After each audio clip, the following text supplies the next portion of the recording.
سلام، رضا هستم و با دومین قسمت از مینی دوره آموزش زبان ساس در خدمت شما. در جلسه قبل یه مرور کلی کردیم برای اینکه ساس چیه، چه قابلیت‌هایی رو در اختیار ما میذاره، سینتکس کلی این زبان چیه و بعد قرار شد که یه اینطور صفحه‌ای رو که یه سری اجزای مشخصی داره با استفاده از ساس ما پیاده سازی و استایل دهی کنیم.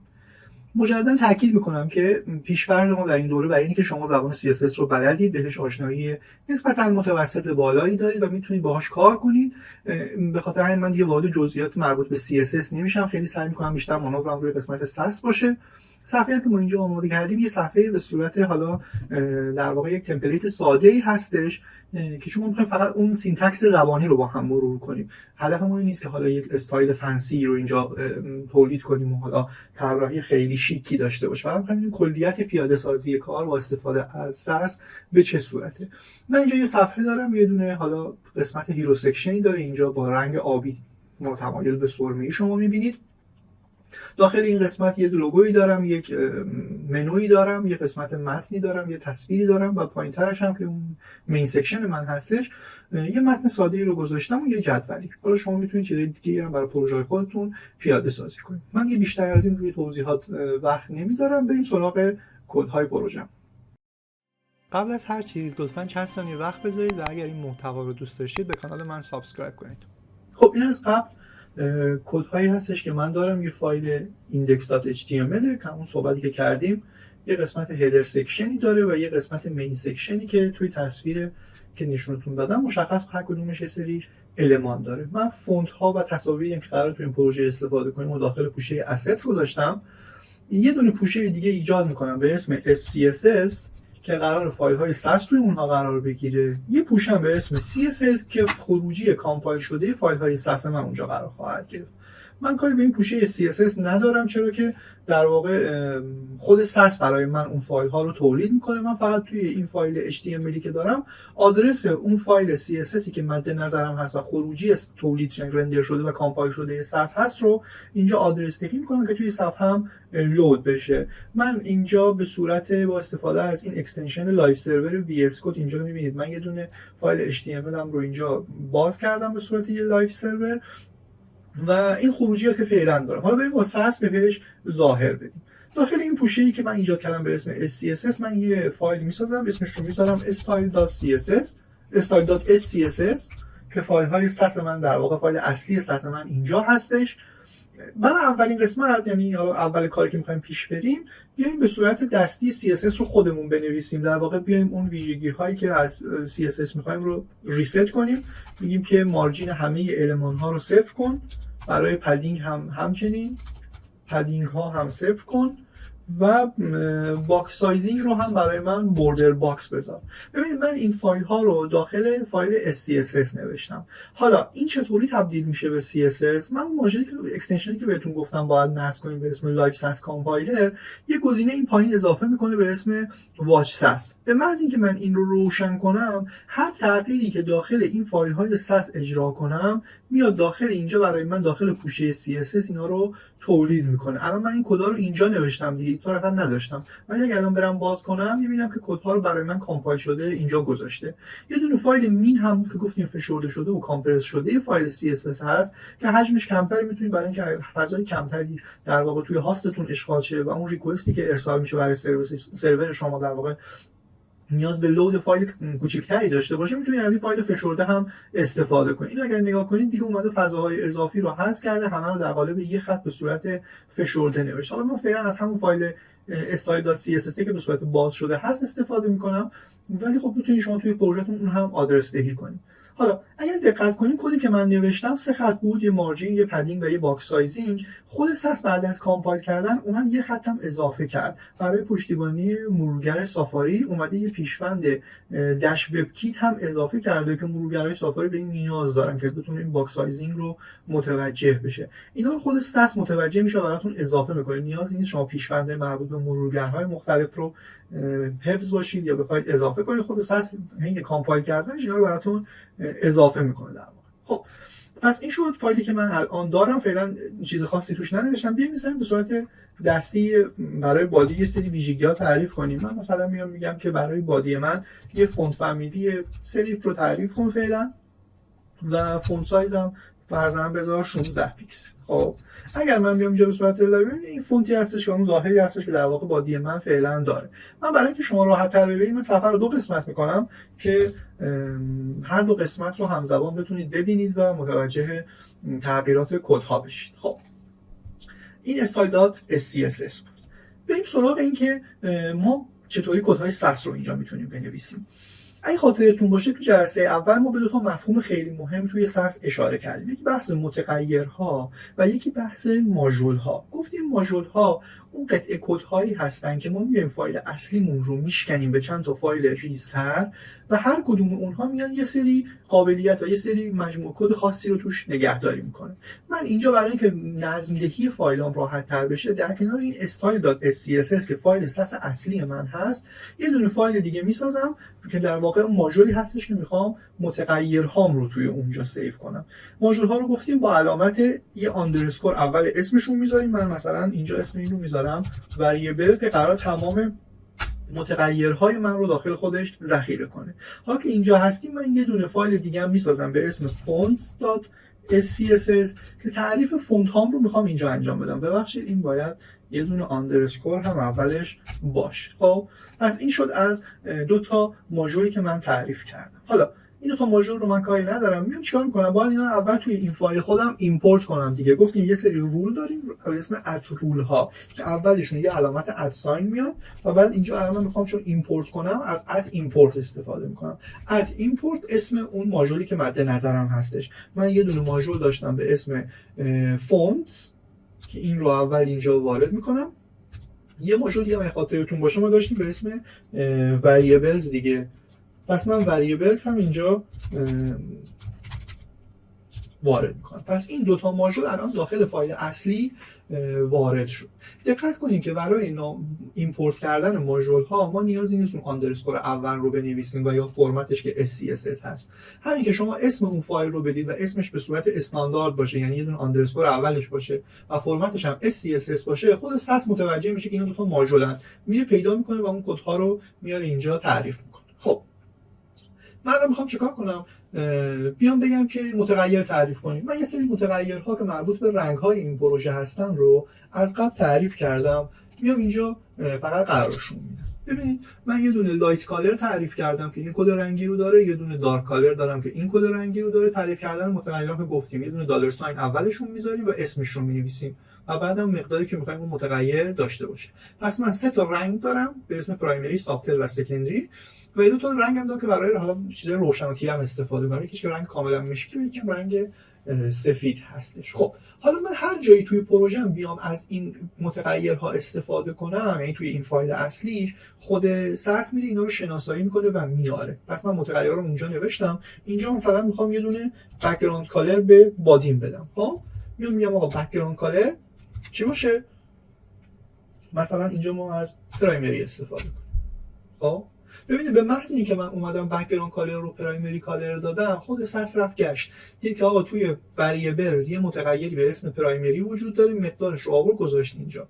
حالا توی CSS هم اگر نگاه کنید خودش آورده اون کد رنگ رو اینجا جایگذاری کرد. من این صرفا این رنگ رو دادم که حالا شما تغییرش رو ببینید، ولی خب ما تو پروژه نمی‌تونیم این بک‌گراند رو داشته باشه. پس من پرایمری کالر رو پاک می‌کنم، به جای این همون لایت کالر استفاده می‌کنم که پس زمینه من در واقع سفید باشه. برای اینکه متن من مشخص باشه، کالر من می‌ذارم معادل اون مقدار متغیر دارک کالر. حالا هر جایی که من دیگه خواستم دیگه لازم نیست که تو پروژه بگردم متنی اگر خواستم رو تغییر رنگ بدم. کافیه بیام توی این وریبل مقدار این فرضاً ممکنه کارفرمای شما من نمی‌خوام این رنگی باشه متن من. خب مثلا یه متن آبی می‌خوام. خب شما میاد اینجا فقط کافیه سلکتش کنین، اتوماتیک توی تمام پروژه شما تغییراتش اعمال میشه. من برمیگردم به اون مقدار اولیه. پس من بادی رو به این صورت اومدم و تعریف کردم. خب بریم سراغ پس متغیرها رو متوجه شدیم دیگه. پس من 5 تا متغیر دارم، رنگای من هست. حالا میخوایم بریم فونت ها رو در واقع تعریف کنیم. من میتونم برای تعریف فونت ها میام از یه چیز خیلی کاربردی که داشتیم توی ساس استفاده کنم. گفتیم برای کارهای تکراری ما میریم سراغ حلقه های فور یا ایچ. دو تا از گزینه هایی هستن که ما میتونیم ازش استفاده کنیم برای کارهایی که نیاز چند بار روی یک چیز مشخص انجام بشه. من میام چه کار میکنم؟ داخل فایل فونتسم یه متغیر تعریف میکنم به اسم فونت لیست. خب میگم این فونت لیست ما قراره یه لیست باشه دیگه. لیست ها توی ساس به این صورت تعریف میشن با علامت پرانتز. من اسم فونت هایی که مد نظرم هست رو اینجا مینویسم. میگم من یه فونت میخوام به اسم وزیر، یه فونت میخوام به اسم ایران سنس ایکس و یه فونت هم میخوام به عنوان یکانباخ.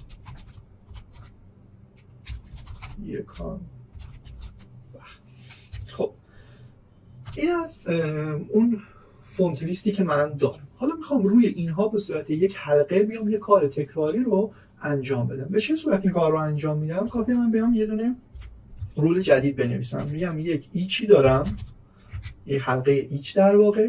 میگم به ازای هر فونتی که داخل این فونت لیست هست بیا یه کار تکراری رو انجام بده. یه کروشه باز و بسته میکنم. پس میگم به ازای هر فونتی که داخل فونت لیست هست به یه کاری رو برای من انجام بده. چه کاری رو؟ میخوام از فونت فیس استفاده کنم دیگه. در واقع اون فونت فیس ها رو اینجا تعریف کنم. اینجا یه CSS هستش. میگم یک فونت فیسی رو برای من تعریف کن با چه ویژگی. خب هر فونت فیسی چند تا ویژگی داشت دیگه. یه دونه ما باید اسم اون فونت فامیلی رو بهش بدیم که دیگه من اینجا اسما رو به صورت دستی نمی‌نویسم. در واقع میگم برو متغیرها رو یکی یکی بخون. الان توی هر بار اجرای این حلقه اولین دوری که اجرا میشه اسم اول رو میگیره وزیر، میذاره جای فونت. یعنی متغیر فونت من توی دور اول اجرای این حلقه وزیر هستش. حالا میخوام آدرس دهیش کنم دیگه. آدرس دهی داخل حلقه به این صورته. یه دونه علامت هشتگ میذارم و اسم اون متغیرم رو بهش میدم. درست شد؟ برای من میگم چی؟ فونت فامیلی که من ازت میخوام به این صورت باشه. خب این از فونت فامیلی. حالا این فونت من باید یه سورسی هم داشته باشه دیگه. اون مقدار سورس رو نیاز داره. من میگم یه URL آدرس دهیش میکنم دیگه. میگم توی پوشه فونت من یه دونه فونت دارم. حالا اسم اینجا فونت های مختلفی که من تو اون پوشه گذاشتم رو داره ولی من نمیخوام اسما رو دستی بنویسم دیگه. یکیش رو انتخاب میکنم. میگم به جای این اسم که در واقع وزیره از این به بعد اینو بذار. همین تیکه گفتیم دیگه از متغیرها میخوایم استفاده کنیم دیگه. پس بنابراین میاد چیکار میکنه؟ این مقداری که اینجا هستش که تو دور اول گفتیم وزیره، توی دوم ایران سنس، توی دور سوم همیشه یکانبخ. خب اینا رو هر بار میاد توی اینجا میذاره و این فونت فیس رو برای من ایجاد میکنه. حالا این فونت رو که من اینجا بهش دادم فونت استایل نرمالش بود چون برای بولدش هم میخوام تعریف کنم دیگه. فونت ویتش هم بازم اینجا هم نرماله. مشابه همین کد رو مینویسم فقط برای حالت بولد.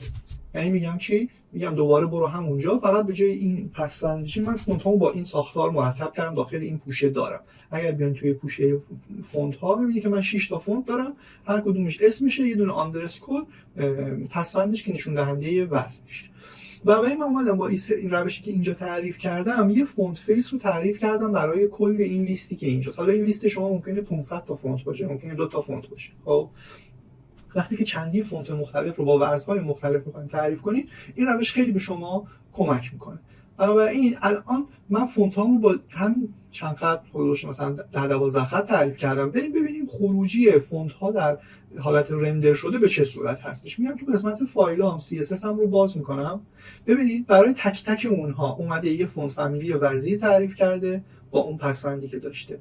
یه دونه وزیر بولد تعریف کرده و برای ایران سنس همچنین، برای یکانبخ هم همچنین. فقط من یه اشتباهی که اینجا کردم در واقع فونت ویت این یکی باید بولد باشه چون اینجا برای فونت بولدش ما تعریف کردیم دیگه.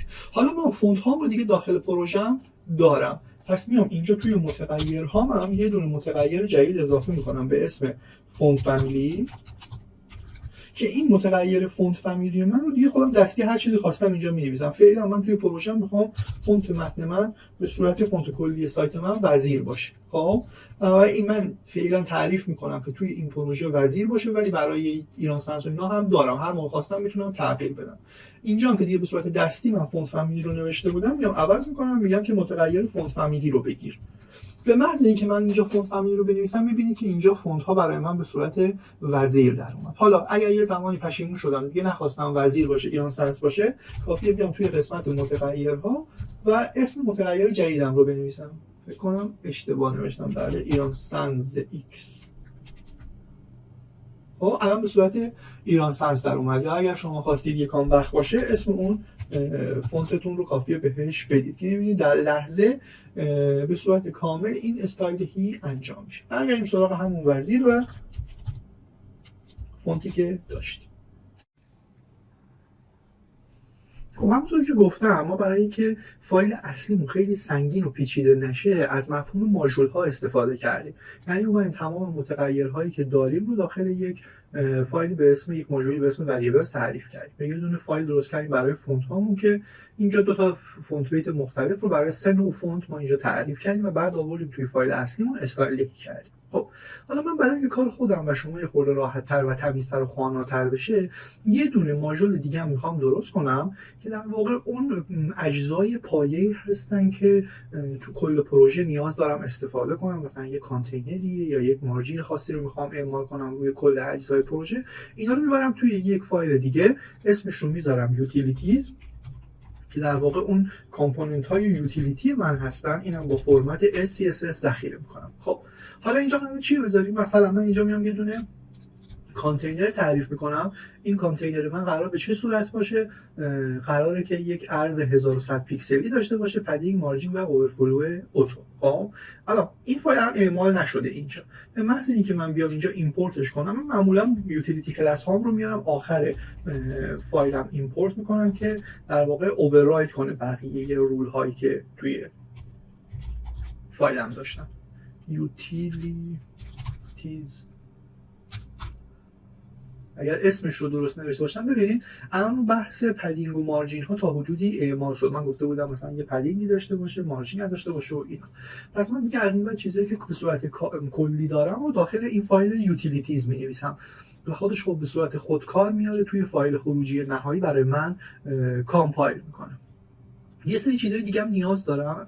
اگه ما بریم کدهای HTML مون رو ببینیم، ببینید من مثلا اومدم یه سری حالا کلاس تعریف کردم، پی وای تری. اگر با بوت استرپ یا بقیه فریم ورک های CSS کار کرده باشین، یه اسم گذاری خیلی رایجی که استفاده میشه وقتی که مثلا میخوایم یه پدینگی داشته باشیم از طرفین، یعنی یک سری کلاس ها با پدینگ و مارجین مشخص داشته باشیم. توی بوت استرپ مثلا اومده این کار رو کرده، از پی وای 0 داره تا 5 که میاد پدینگ رو در راستای محور وای برای شما تغییر میده. یه سری چیزا از قبل تعریف کرد. حالا من میخوام مشابه همین رو داخل پروژه خودم هم تعریف کنم. به چه صورت؟ میام داخل همین یوتیلیتی که داشتم دوباره یه لیست تعریف میکنم، اسمش رو فرضاً میذارم اسپیسز. این اسپیسز من مشابه همون لیستی که برای فونت ها داشتیم یه لیست خواهد بود، و با این تفاوت که اینجا عدد دیگه، مثلا شما میتونید 1 و 2 و 3 رو من میذارم. حالا شما میتونید از 0 تا 5 هم بذارید، مشابه اون چیزی که بوت استرپ دارین برای اینکه هیچ مارجین یا پدینگی نباشه یا خیلی باشه. خب حالا دوباره میام یه حلقه مینویسم. اینجا هم دوباره همون قضیه رو دارم، یعنی میگم ایچ به ازای هر اسپیسی که داخل این اسپیس ها هست یه کار تکراری رو انجام بده. چه کار تکراری رو انجام بده؟ یه کلاس M برا من تعریف کن، خط تیره، اسم اون متغیری که توی این حلقه داره انجام میشه، در واقع اجرا میشه، اسمش میشه اسپیس دیگه. الان دیگه هر کدوم از اونها رو برمی‌داره به عنوان یه اسپیس تعریف میکنه. خب به ازای من میخوام اینجا برای M رو سرواژه مارجین هستش دیگه، پس من مارجین رو تعریف میکنم، میگم این مقداری که اینجا به عنوان متغیر شما میگیری، این اسپیس رو ضرب در مقدار واحد رم کن، برای من کلاس مارجین رو ایجاد کن. الان نگاه کنید در واقع این میاد از توی اینجا میگرده میبینی که اسپیس اولین مقدارش یکه. پس من اینجا به صورت کامنت شده بنویسم، شما ببینید اولین لوپش چی میشه. میاد یه کلاسی برای من ایجاد میکنه m1 خب و مقدار مارجینش رو چقدر میذاره 1 رم. یعنی این توی حلقه اول اجرای اول حلقه من این کلاس رو ایجاد میکنه. خب بعد توی اجرای بعدیش همین رو میاد دوباره تولید میکنه، چون دیگه m در واقع اون متغیر اسپیس 2 شده، میاد یه دونه m2 رو ایجاد میکنه. این m2 مارجینش از همه طرف‌ها 2 رمه.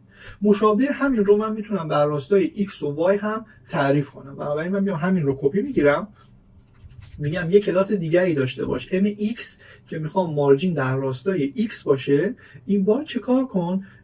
مارجینی که در راستای x باشه در واقع باید بالا و پایینش 0 باشه دیگه. بنابراین میگم یه دونه mx هم برا من تعریف کن که مارجین بالا و پایینش 0 باشه، ولی از چپ و راست اونقدر که به اندازه اسپیس فاصله داشته باشه. این کار چی برای من تولید میکنه؟ میاد mx1 رو تولید میکنه که به این صورته و mx2 رو تولید میکنه که اونم به این صورت. این خروجی هستش که توی CSS به من میده. خب این کار رو انجام دادم. بیام برای y هم تعریف کنم، همین رو مینویسم فقط حالت y.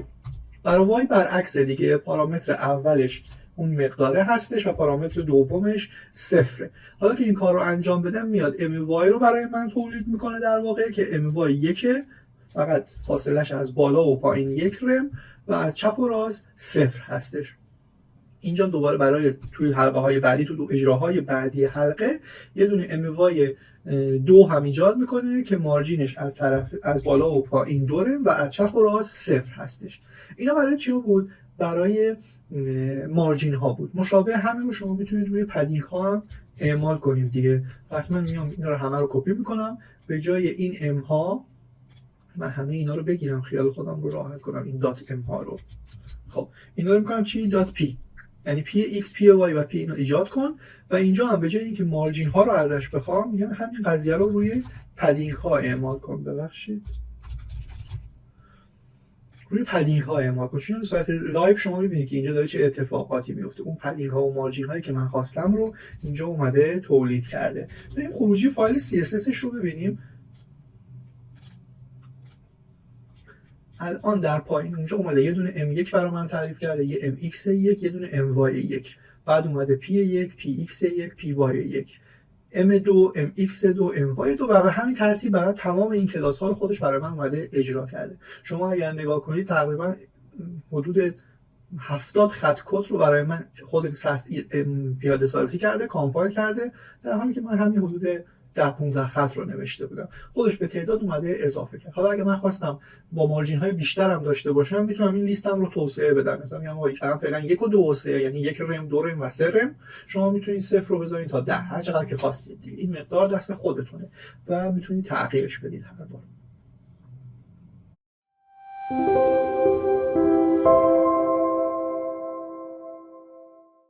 برای اینکه جلسه امروز خیلی طولانی نشه و حوصله‌تون سر نره و بتونید تمرین کنید، من همینجا بحث رو متوقف میکنم. توی این جلسه ما یاد گرفتیم مفهوم متغیرها و ماژول‌ها چی هستن. از حلقه ها هم اومدیم از حلقه های ایش استفاده کردیم توی کارمون و یه سری کدهای تکراری رو باهاش تولید کردیم. توی جلسه بعد میریم سراغ بحث ارث‌بری و توابع که بحث‌های مهم دیگه ما هستن.